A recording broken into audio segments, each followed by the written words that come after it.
Hi everyone, ఈరోజు మన ఛానల్లో రెసిపీ వచ్చేసరికి జీలకర్ర మొగ్గండి. ఇది వర్షాకాలంలో వేడి వేడి అన్నంలో కలుపుకొని తింటే చాలా అంటే చాలా బాగుంటుందండి. సో ఇంకా ప్రాసెస్లోకి వచ్చేసి ఒక మిక్సీ జార్లో జీలకర్ర అలాగే ఎండుమిర్చి తీసుకొని పేస్ట్ చేసేయాలండి మెత్తగా. సో ఇంకా తాలింపులోకి ఆవాలు ఎండుమిర్చి వేసి తాలింపు బాగా వేగాక వెల్లుల్లి రెవ్వలు యాడ్ చేసుకోవాలండి. ఈ రెసిపీలో వెల్లుల్లి రెవ్వలు మనం ఎంత ఎక్కువగా యాడ్ చేసుకుంటే టేస్ట్ అంత బాగుంటుందండి. అలానే వెల్లుల్లి రెవ్వలు కలర్ మారాక కరివేపాకు కూడా యాడ్ చేసుకుని బాగా వేపించుకోవాలండి.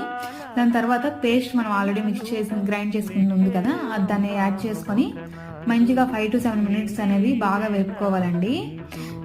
బాగా వేగాక కొంచెం వాటర్ కూడా యాడ్ చేసేసి కొంచెం సాల్ట్ కూడా పసుపు కూడా యాడ్ చేసేసి మినిమం 10 to 15 minutes అనేది సిమ్లోనే బాగా మరిగించుకోవాలండి. సో దీనివల్ల గ్రేవీకి మంచి టేస్ట్ వస్తుందండి. ఇదైతే నేను మా అమ్మమ్మ దగ్గర నుంచి నేర్చుకున్నాను.